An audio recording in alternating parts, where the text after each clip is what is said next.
Next, on this week's RNL show, we're going to bring you an important video and discussion responding to two major developments on the danger the world faces from the destruction of the climate. In a few minutes, I will be joined by John Hedlund, who's a college instructor and a member of the Environmental Writing Group, a group of people in the sciences who contribute to revcom.us and to the RNL show. John, together with this writing group, created this video that's responding to the 2021 IPCC report. The IPCC, the initials of which stand for the Intergovernmental Panel on Climate Change, the IPCC, and it's an international body for assessing the science related to climate change, and it is sponsored in part by the United Nations. We are showing the 2021 video because it is completely relevant to this latest report. And the just released 2023 IPCC report indicates that the dangerous trajectory pointed to in 2021 is accelerating with the window closing. Before we go to this foreboding global assessment, I would be remiss not to at least mention the other big environmental crime of this system of the past week that underscores the IPCC's report, which was from that great friend of the environment, President Joe Biden, who not all that long ago literally said, quote, "No more drilling on federal land, period, end quote. Then, this past week, he turns around and gave the go-ahead to drill 600 million barrels of oil in the largest federally protected area in the United States, a fragile ecosystem in the Arctic, Alaska. Not only will this do direct damage from this precarious but gently named Willow Project, shoot 9 million metric tons of carbon into the atmosphere, but greenlighting this now sends a message to the whole world that the U.S., the country that has done the most damage to the atmosphere, will keep doing so. This is how the workings and the logic of the capitalist imperialist system is driving humanity off a cliff. This is not mainly because the fossil fuel business is highly profitable, but because the political and military needs of the U.S. to stay top boss in the dog-eat-dog imperialist system, with the proxy war in Ukraine now the driving factor in throwing out any concern for the environment in a war fueled by fossil fuel. The fate of humanity and the planet be damned. Go to revcom.us to read the article, Biden Drills for Oil in Pristine Alaskan Wilderness.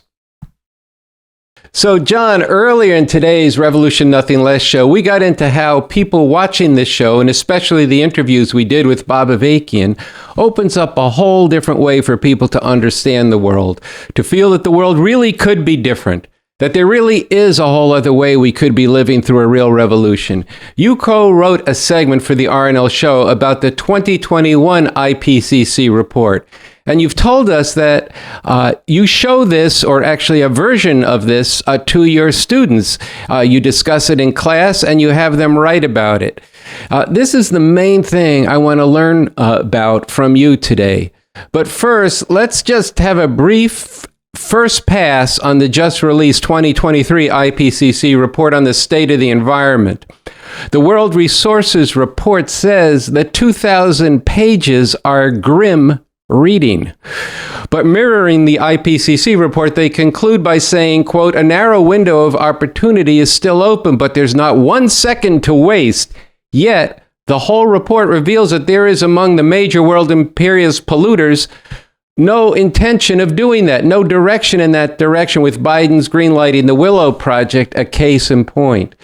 So, John, even as I know how serious the situation is, nonetheless, I was really taken aback by these drastic changes in the Earth's climate. And these are some of the things you brought out in your report on 2021. But these statistics they really shock me. Concentrations of carbon dioxide unmatched for at least 2 million years.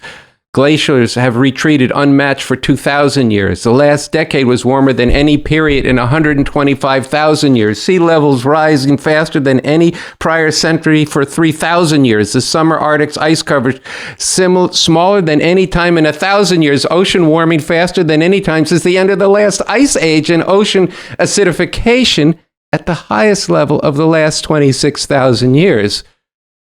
Can you try and put this in perspective for us and encapsulate what these assessments mean for our future?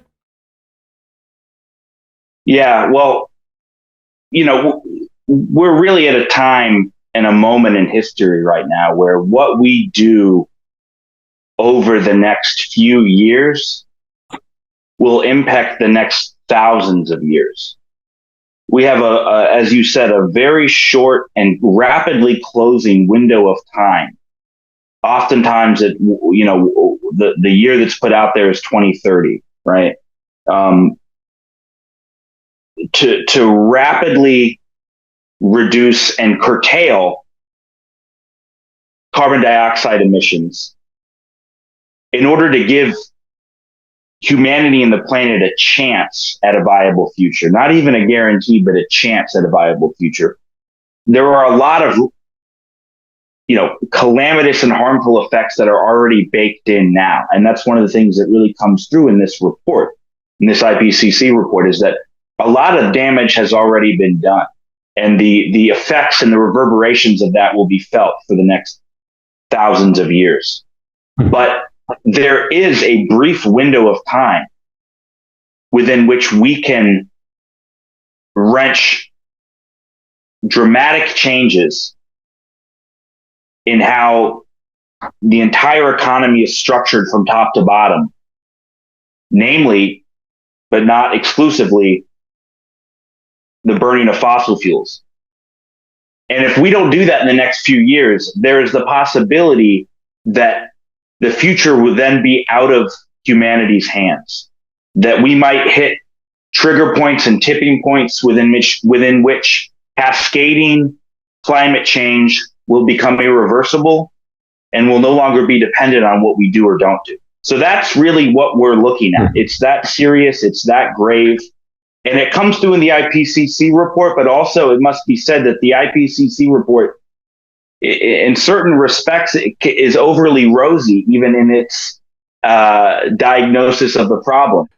Well, I think what you said is important, John, because we're not here to shock people into anything. We're trying to tell them the world as it actually is. And that should be it is shocking enough that people should wake up, look at this situation, and see if in this moment people do organize and do come to see the problems in the system, and we actually can make a revolution in this, the world's greatest polluter, then we have a shot at reversing this. But John, as I said earlier, I was very interested to learn that you show a version of the film that you and the Environmental Writers Group have made for the RNL show. It's kind of a more extensive version.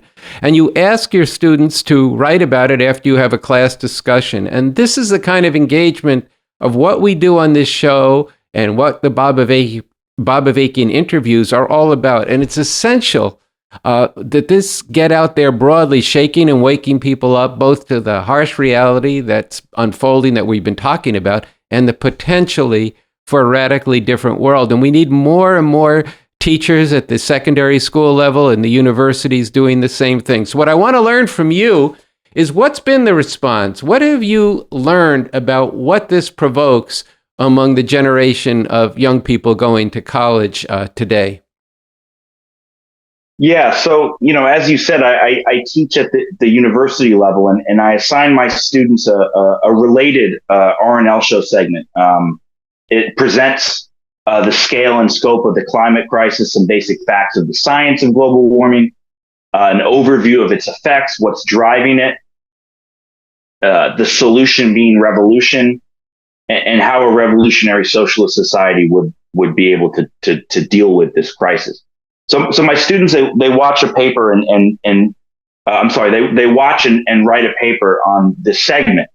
And I've been doing this for a few semesters now. So I've read hundreds of papers that students have written on this, in dealing with the questions that are raised in the content that's in this clip. And there's a couple of things that really stand out in their responses to this segment. And one is that, overwhelmingly these students, these young people, mainly young people, are deeply concerned and distraught by the climate crisis. Almost overwhelming, right? And almost across, kind of political lines or, political, the viewpoints or perspectives or camps. It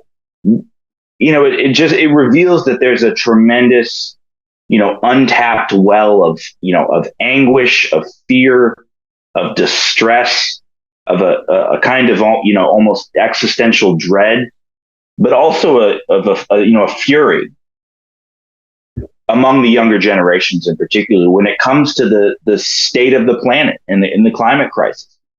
And I think in some ways it's similar to what we saw, some of what we saw among young people, particularly younger women and girls, and their anger and fury over the right to abortion being stripped from them. This is their future, that's on the line. And a lot of them know that, in a basic level, they understand that.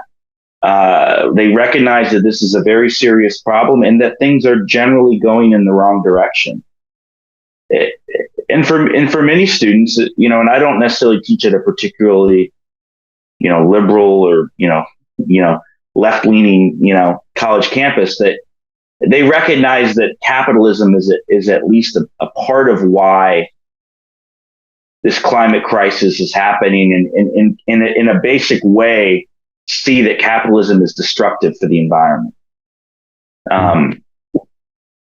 There's all kinds of non-scientific and wrong ideas that are bound up with that about why it's happening, that it's greed, it's human nature, it's unchecked capitalism, etc. That the Democrats are doing much better on this than the Republicans, and so on.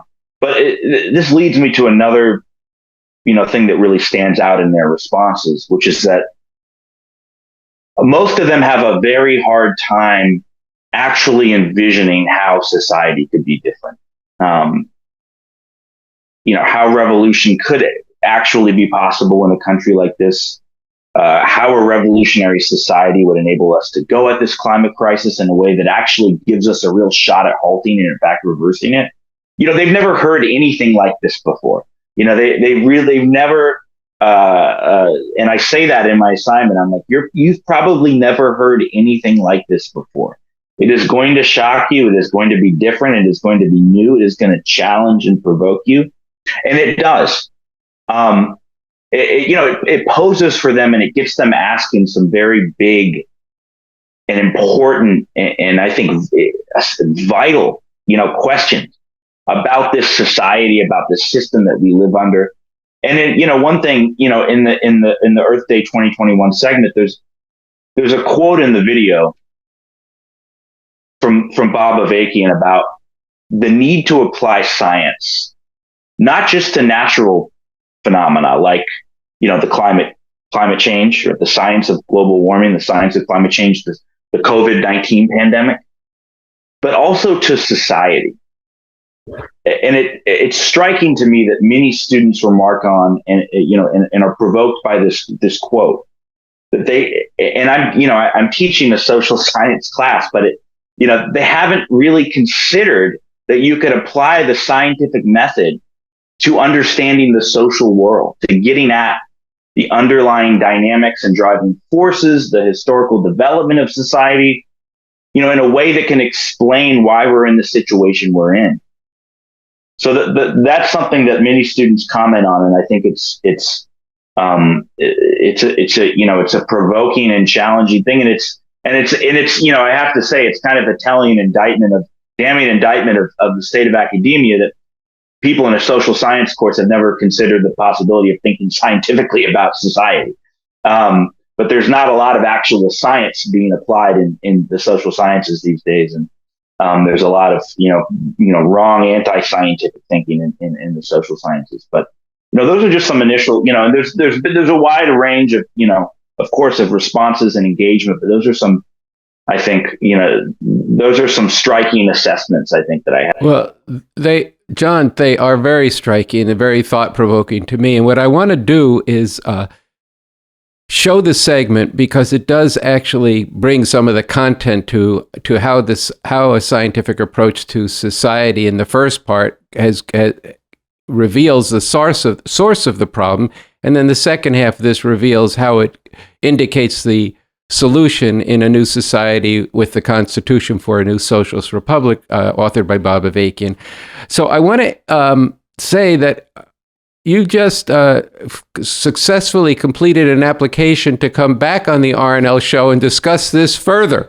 So I want to thank you for bringing this experience to our audience, and I really hope that those of you out there who are teaching in secondary school and maybe even some more advanced middle school students, as well as college level,